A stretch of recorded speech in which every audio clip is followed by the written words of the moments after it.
Welcome back to the channel and welcome back to another edition of the Good Chalk Podcast.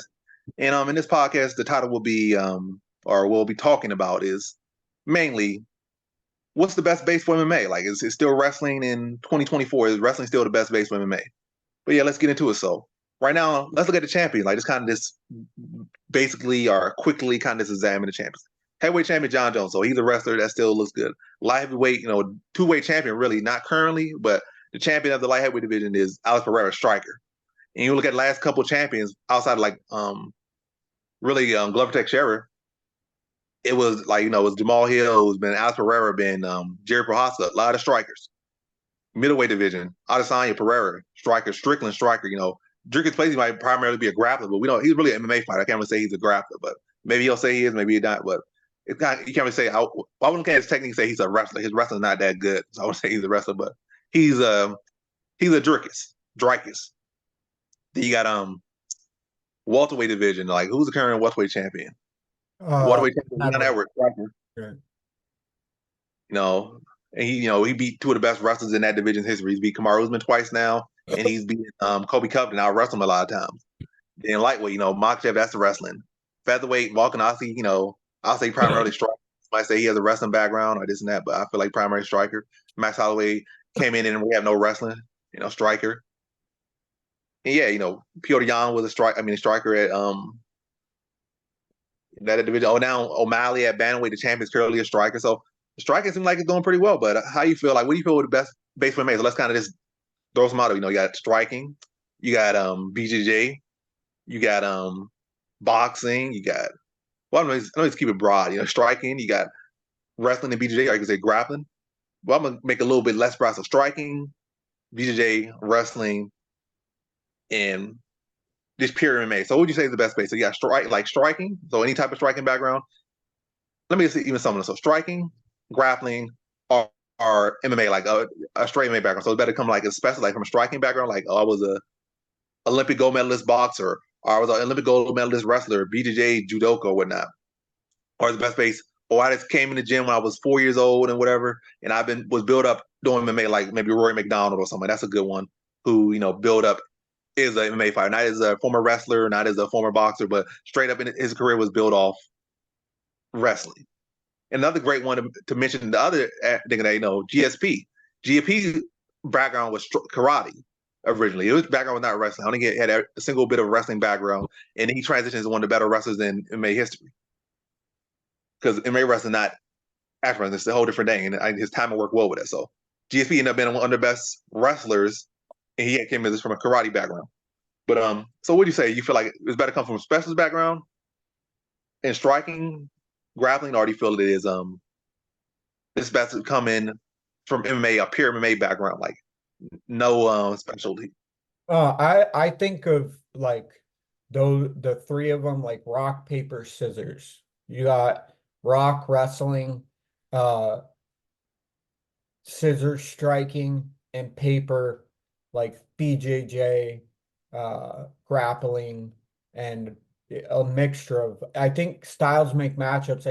I think like Sean O'Malley was able to prevent Aljamain Sterling from taking him down completely and just dominating him like he did to, Henry Cejudo, and then to Peter Yan before that.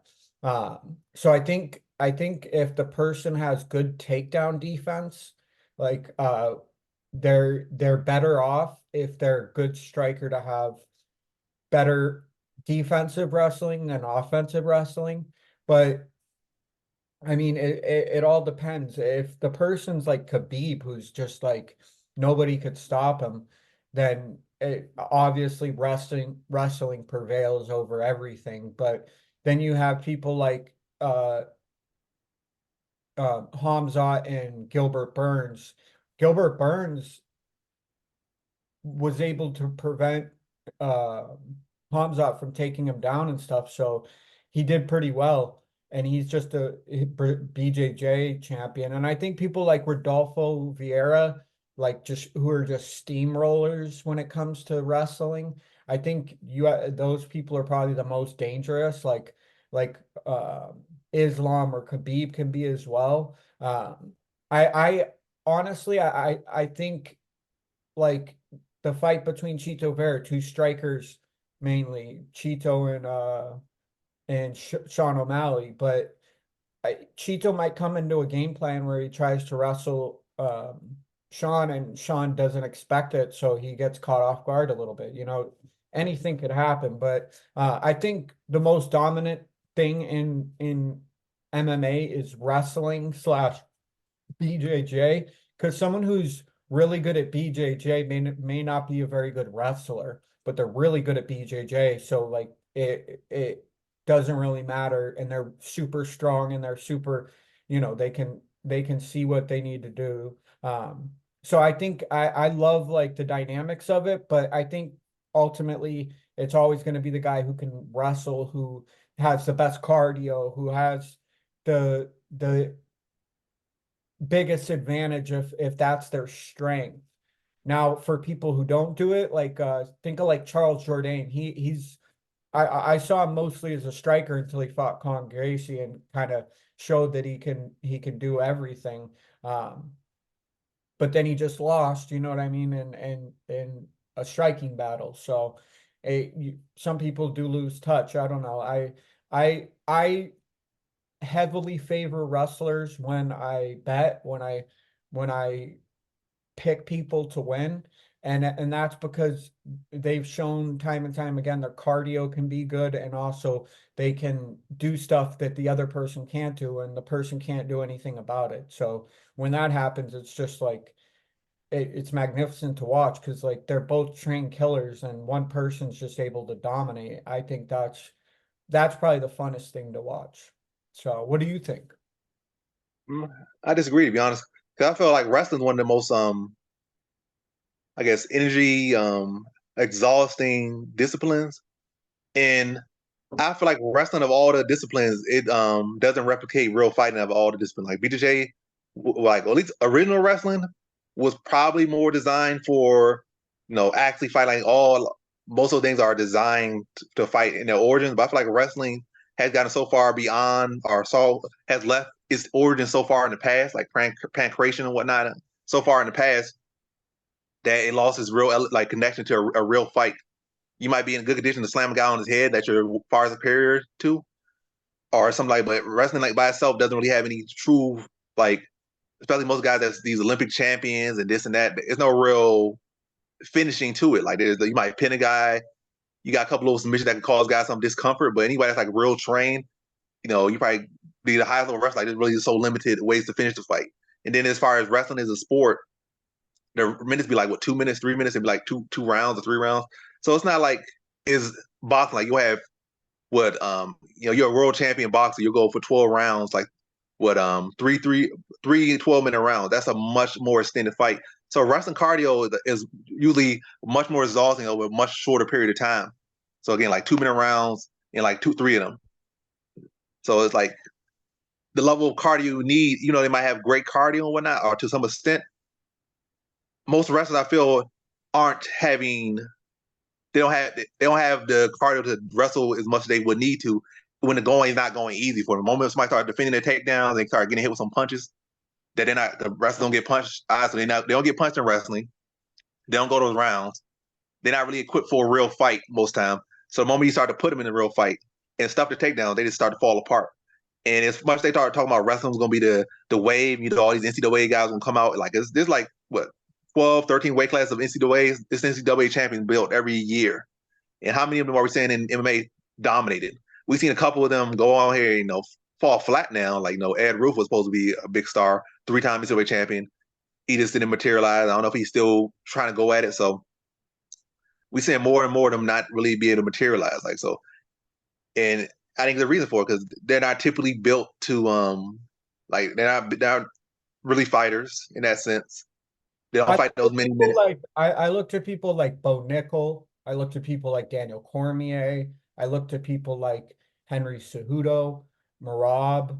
Those are the Rob, guys that like I I look at when it comes or to the wrestling. So I can get what you're saying. It's much more dangerous to deal with someone that can knock you out with one punch than it is to wrestle with someone for 15 minutes.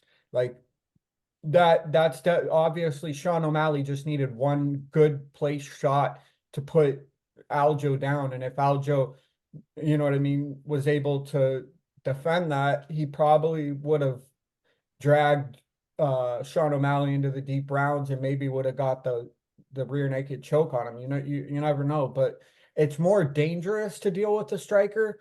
But as far as dominance goes, I just see people really leaning that are heavy wrestlers. Like Hamzat was a Swedish wrestler before he was a MMA fighter. So I get exactly what you're saying, but I go to people that like Leon Edwards learned how to wrestle really well, and that's why he's done so well against Kamaru, and that's why he's done so well against Colby Covington.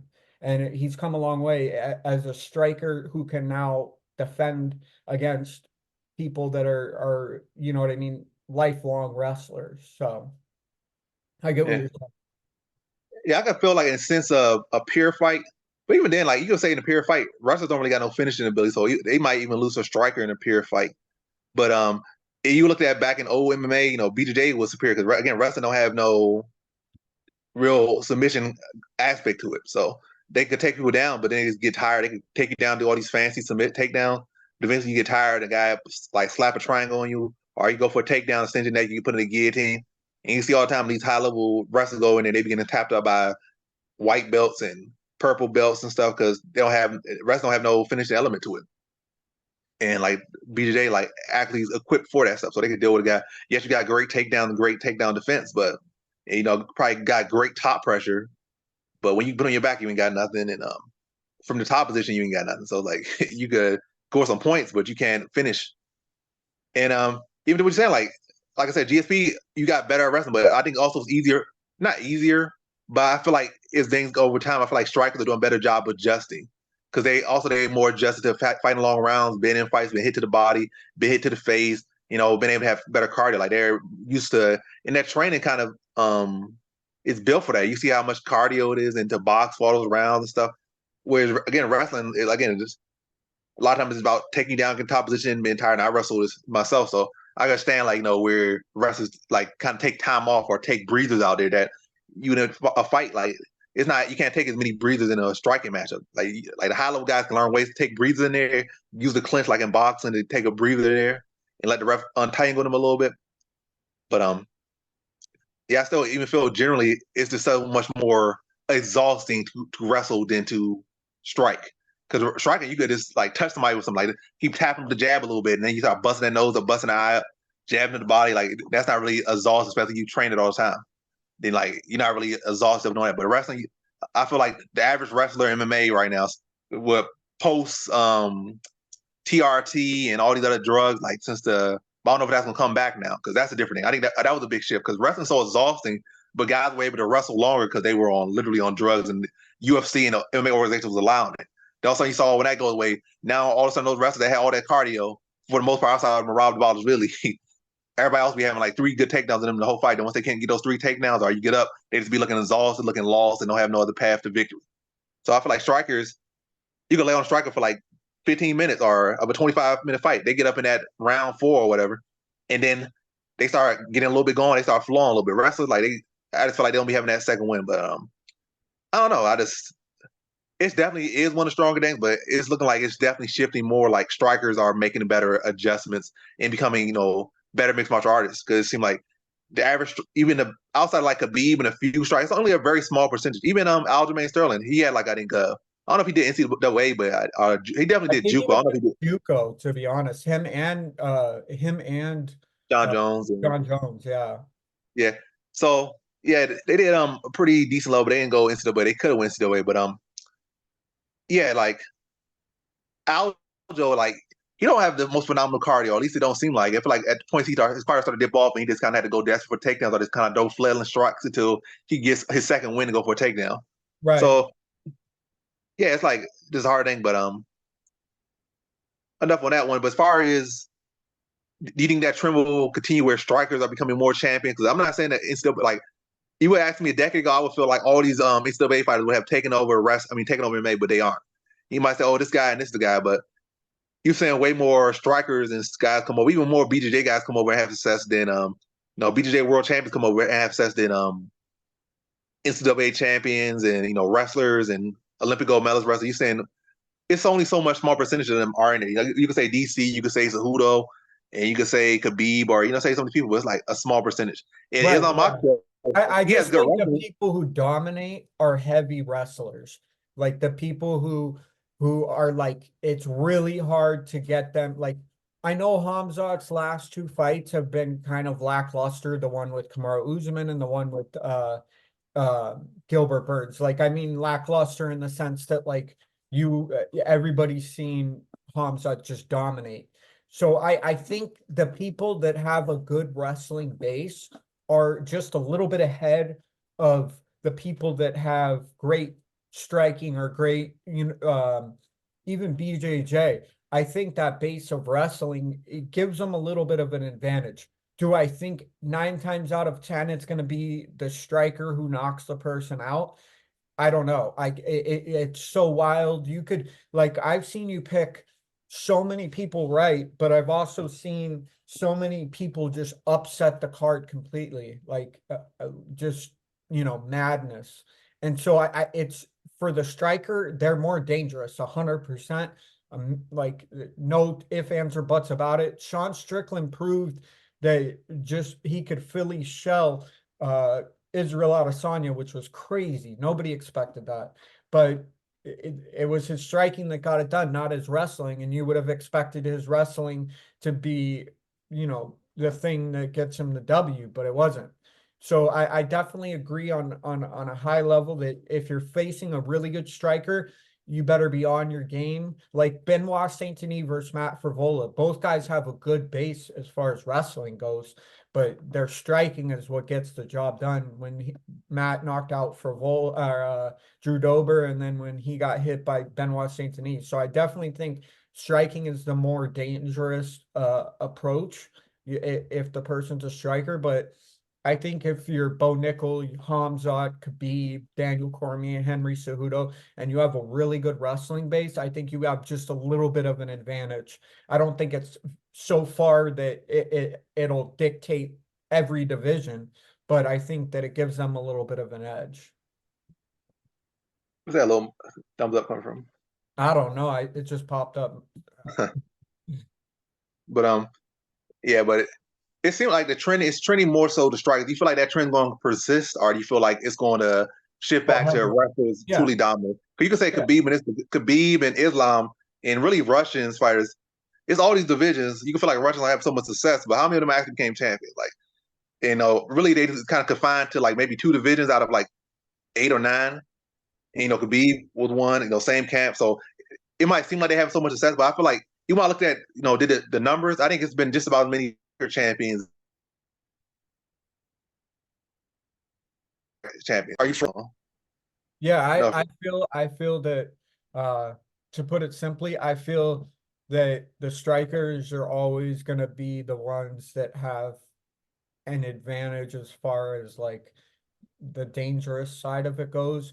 But as far as it's probably going to continue to trend that way until someone can get hit and it doesn't phase them. Like um, not what's his name, Benil Dariush and Charles Oliveira, both great uh skills as far as wrestling and BJJ goes, but it was the striking that got it done. So yeah, I think the striking is always gonna outweigh the wrestling, but I think the wrestling is a dangerous aspect that people need to be very careful of because it's not boxing.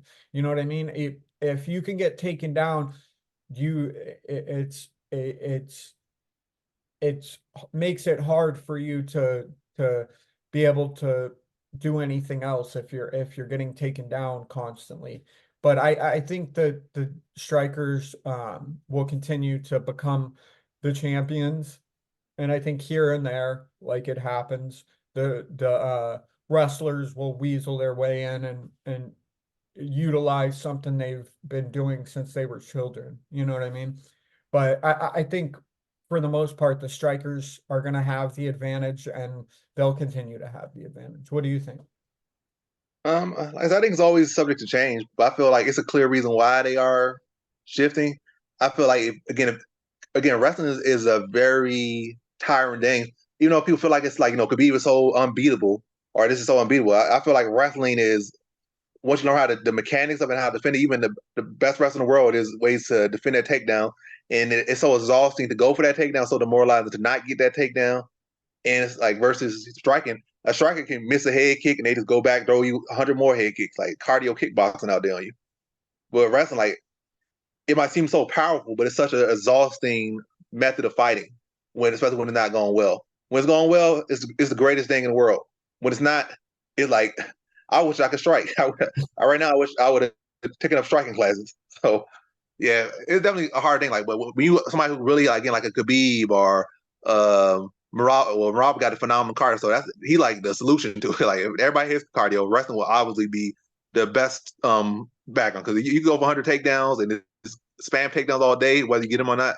How does somebody beat you? You throw some punches, throw over 100 takedowns, you can literally just I think that's why I'm so biased is because of people like Marab. Like yeah. not everybody's Marab though, like you said. If everybody was like him, it'd be a much different ball game. But yeah, so but like if you had to pick one, so you said the best background you feel if you were a starting MMA fighter right now, you can pick any background. Matter of fact, you can have 100 wrestling, you can have 100 striking, 100 BJJ, or you could just have, I guess, 70 every stat to start out. What would you check? So that's basically you. Do you want to be the MMA fighter, pure MMA, or like this already coming as MMA fighter, a filled out MMA fighter, coming in as a Olympic wrestler, gold medalist wrestler, coming in as a world champion boxer, or something like that? Which one would you choose? Like, so you choose the That's striking hard. back? I would say, look, I think it just it all depends on the talent. Like people like Alex Pereira who've kind of learned on the fly how to defend a takedown and not be dominated because that's not his thing. And then you have people like Islam who are heavily wrestling based but can also strike. I think my opinion, and this is just my opinion, I think the wrestler has a little bit more of an advantage. But if I was to choose someone, it'd probably be someone who's well-rounded. Like you said, the pure MMA fighter, I would choose that person just because they can, like Charles Jourdain forgot what the basic math was of him just standing up and striking and not going for takedowns and trying to fight a takedown and all of that stuff. And he just got beat. So I think he's a perfect example of a striker turned more Brazilian jiu-jitsu grappling. And then you have other people who are heavily Bo Nickel, who is that's his thing is wrestling. So I think it all varies. I think it depends styles make fights, and I think that if the wrong person matches with the wrong person on the wrong day, they're gonna lose, and everybody's gonna bet the other way, and you know it's just gonna end up the way it's gonna end up. So which one would you choose? Like, which one Wrestling. would you wrestling? Yeah, it's an interesting question because I might choose the more run-around guy because you come in auto stats, you can build yourself up, and you already pretty much more than halfway there in all the stats. But let me see, wrestling, striking. Hmm. It also depends what weight class you dropping in. Well, and then you think about like the Jorge Masvidal versus the Ben Askren fight. If Ben Askren grabbed Jorge Masvidal, he would have been screwed. Yeah. Considering he didn't, and he got knocked out fastest in the UFC history. It's like it's so hard to be like, oh yeah, that person is going to knee him in the face, and it's going to be over in 4 seconds. So you have to be very um, open to change and being like, I this is where I see this getting could get done. Like if Jorge gets grabbed by Ben Askren, he's going to lose. But if Jorge can get just even a shot off, he's going to knock him out completely. So it's so I mean, it really is a case by case basis. Yeah, I choose well round. I choose the MMA path. So I come there with 70 on every single stat. That's what I would do as well. If I were to pick a particular sport to be able to have a base in it would probably be wrestling because I could learn everything else. Yeah. All right, so I'm just gonna jump right into good chalk or bad chalk. Let's give some odds for this weekend. Hopefully, this is posted by this like what Friday or something. It's Thursday right now. Let me Yeah. see. So first one, good chalk or bad chalk. As the name implies. Now we actually playing off the name a little bit now with the podcast. Miranda Maverick going in there against Andrea Lee at -185. Is that good chalk or bad chalk to you? To be honest, I after Miranda Maverick lost to Jasmine Jasdovicius, I kind of wrote her off. Um, she did have a submission over someone, but lost in a decision to Miranda to Jasmine, and she's been doing well. I mean, she's been flying through opponents, but now I think that I think she beats Miranda Maverick, but I think it's not by any clear like, oh, Andrea Lee just got dominated. I think it's going to So, be Miranda Maverick just kind of beating her up a little bit and so by saying good chalk or bad chalk, I'm saying bad is shot. you think it's bad chalk. So you don't think like pretty much you can get a little bit more than half your money back you bet against. So you just feel like you bet on her, you can get a little bit more than half your money because it's -185. So if it's -1, you get half your. You bet 500, you can win 250. But I don't know the exact math of you bet 500 at -185. But basically, gonna get a little bit more than half. You better. You feel like that's not a good valuation for her in this fight.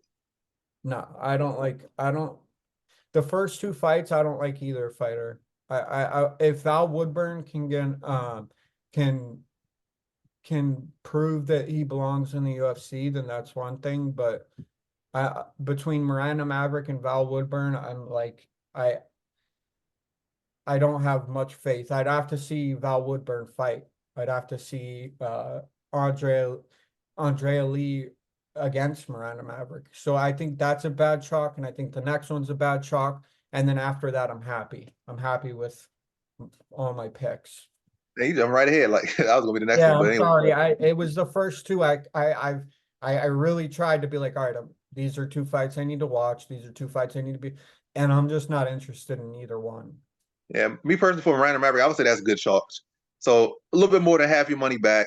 Yeah, Andrea Lee riding a 3-5 losing streak. We seen also got the Viviane Araújo fight where she was able to get wrestled up like pretty easily. I mean, Araújo, I would say maybe, but also got to get the fact that Miranda Maverick's only like 27, so she's still getting better. Still, actually jumping gyms.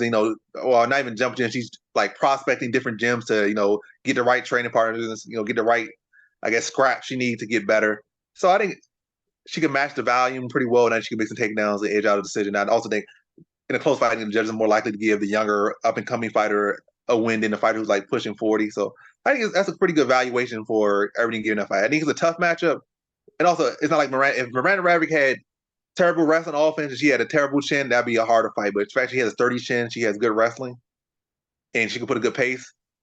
I think that's enough to really get past Andrea Lee at this point. And also, again, riding a 3-5 losing streak, like winning produces more winning, losing produces more losing. So someone already on 3-5 losing streak is pretty easy, especially to pick, especially when the other fighter is kind of moving in the right momentum. So yeah, I like her at -185. I think that's good value. I don't think is it phenomenal? No, but I think it's good value. And I think I can't see how like we really look into it, complain about that one. But yeah, I'll say the next one we already kind of answered that. Oban Elliott at -305. How you feel about that? Is that good chalk or bad chalk? Horrible chalk. I think Val Woodburn is dangerous, but I also think he got he got straight up punished by Bo Nickel. So it's not a lot to go off of. Like one guy got knocked out, the other guy is an absurd amount, you know what I mean, in the other direction. So I think it's bad chalk, very easy to decipher that. I think what could be good chalk is maybe a Val Woodburn at KO. I think that might be live, but that's it depends on how much I'm getting it for and depends on, you know what I mean, a lot of other factors. And I would have to agree. That's terrible chalk. A guy who's making the debut. Who is Oban Elliott? I guess he's an okay fighter, but who is he? Is he some stud or something that's like some we supposed to be watching out for? I mean, maybe he is, but he has done nothing to say like, oh, this guy is. He's some world champion BJJ guy, some world champion striker. He's some guy that came on is some 2 division champion, 1 division champion, long time champion. This of some major organization. Like who is he? He should never be minus 305. I can see people just doing that because Woodburn got starched by Bo Nickel, or the fact that O'Malley is the guy who has been at this weight class welterweight and other factors, but none of things will add up to him being a 305 minus 305. That's bad chalk for sure. So that's clearly bad chalk, and we both could agree on that. Then the next one, probably the biggest favorite on the card, and everybody's locked for the night. I'm going high con. I ain't going to lock for him, but Rinya Nakamura, I think he's like minus 1250. Is that good chalk or bad chalk? Rinya Nakamura at minus 1250. Bleep, bleep, bleep, bleep. Rina Nakamura, 13 plus 13 or minus 1300 is awful, bro. I wouldn't bet on minus 1300 if you paid me. Like it's such an absurd amount. He's only 8-0. The guy he's fighting is 11-3. Like, yeah, if he had the credentials of Bo Nickel, I could see where he could have that, a very high probability. But considering he's only 8-0, not like 21-0, which he should be if that's how high he is. I don't care who it is, it's just not worth it. Yeah, that's not good chalk. But I wouldn't agree with the Bo Nickel thing. Bo Nickel hasn't done nothing yet. I feel like Rinya Nakamura has accomplished more than Bo Nickel. Bo Nickel got a lot of hype around him, but he hasn't. They still got him on the training wheels fully on Bo Nickel right now. So Bo Nickel could definitely end up falling flatter than what's his name? Who the guy that fell flat on his face this weekend in Piper? He could definitely fall flatter on his face than Piper. The moment we face adversity right now, Bo Nickel is still fighting guys that should not even be in the UFC or should either been cut or should never been in you. Like Woodburn, like the last guy he beat, should not have been in the UFC. He got rushed into UFC too early because Bo Nickel needed an opponent on short notice and he got brought in. So Bo Nickel still has a lot of, he still hasn't even, he's won, I guess in some sense, like this fact, I won. I was on contender. I won like 3 fights versus guys I should have beat. And then I beat guys in UFC probably even lower level than guys I fought on contender series. So like, but all this, all like minus 1350 back to Rinya Nakamura is terrible. And Carlos Vera, like even though he should lose, I feel like high, confidence wise, high confidence is good. Betting wise, minus 1350, that's not good. And like, I don't care how deep your pockets is, that's not good. It's not worth the value. He should win in all things, but I wouldn't say it's a lock, and I wouldn't say that value is good, even if it is a necessary lock. I don't think 1350 is necessarily good for anybody. This might be a good parlay piece, which this one You would bet automatically. you're if anything, you're better betting on Carlos Vera. Like you like bet $50 on Carlos Vera and then boom, you get, what's Carlos Vera right now? Plus what? Like 800?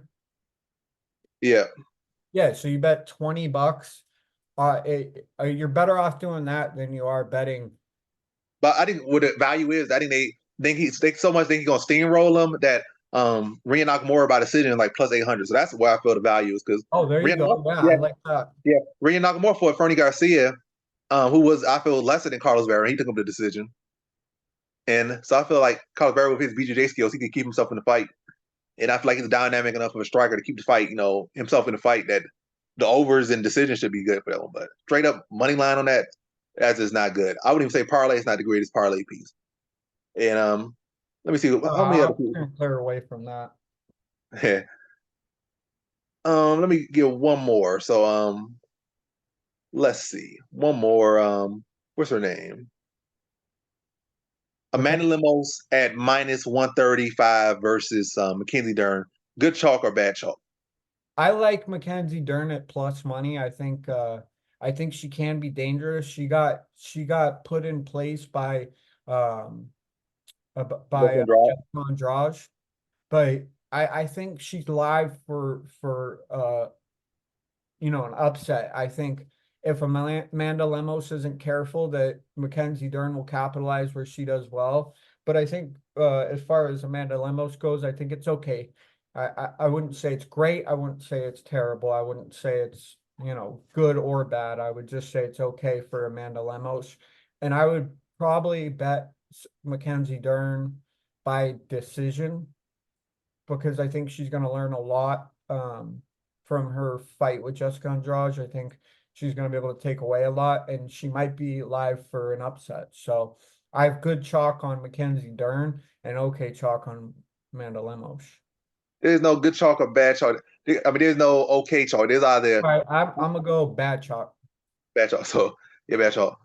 And yeah, I'll go good chalk with Amanda Limos. I think the biggest thing that concerns me is age, but age is not everything all the time. Amanda Limos is a little bit up there in age. Like you would feel like, oh, she's like 33, but she's 36. That kind of concerning a little bit. But you just look at kind of ignore the age and don't look too much at stuff. Amanda Limos has a high level BJJ. She's like, I'm not gonna say she's nowhere near the level of Mackenzie Dern, but we look at Marina Rodriguez, who has questionable grappling defense, was able to defend her submissions and not get submitted on her. And that was in a 5-round fight. Um, Yao Janan, or whatever her name is, she was in bad positions and she never got submitted against Mackenzie Dern. That was a 5-round fight, I think. So in the Angela Hill, she never submitted her. So I hate when these phones ring. I should have turned this thing. But anyway, that's annoying. Yeah, her BJJ is supposed to be this and that, but first off, her takedown offense is terrible. Then she has shown the ability to submit anyone that's decent. So you already struggle to get to the mat. Then when you get to the mat, you're gonna want to need some actual, actual work done. Are you finishing the fight? Are you busting your opponent up? And the fact you're already struggling to get there, you're not finishing the fight. You're not really doing damage there. I think Amanda Limos is really good chalk. I think she really could be minus 300 for this fight. I would say that would be good chalk too. But I think minus 130, I think that's real good odds for her. Yeah, I'm not saying like it's either like a lot to win or anything, but at minus 130, I think that's a crazy steal for the card. I don't understand why it's there. Because I can see, Mackenzie Dern does have his grappling style. Amanda Limos, it's not like she's a future champion or nothing like that. She is older and whatnot, a little bit. How do you Or a lot of see Amanda Lemos getting it done? I think I'm TKO. To be honest, it might be a decision, but when I say I'm betting on in the distance, probably not. But I would say I predicted first round TKO for her, but Mackenzie Dern has shown to be durable, and I even predicted. I feel like yeah, I really, if I would have bet, I would not really prior to her last fight, I would not really bet her to get finished because I feel like she has shown a sturdy chin. But Andrade showed that she can be stopped, and showed it's the same flaw she always has. Like striking is improving, but very slowly. Her striking defense still pretty much as bad as it was years ago. And yeah, Limos can keep this fight on the feet. She can address the grappling on the feet. There's a clear big gap. And if people feel Limos is a better striker than Andrade, more dangerous than Andrade on the feet, like what's going to happen? Just feel like similar result. And I feel like Limbo's not going to be looking out there to play on her. If you out there giving her free shots to the chin and dome and allow you somebody to hit on you, man, Limbo's not going to just go out there and just jab her. She's going to go out there and knock her out. So yeah, I think Limbo's likely TKOs her, but I wouldn't be surprised if Dern goes the distance because Dern is durable and there's a threat of the takedown. But yeah, got to go Limos there. I'm still here. I'm just I have a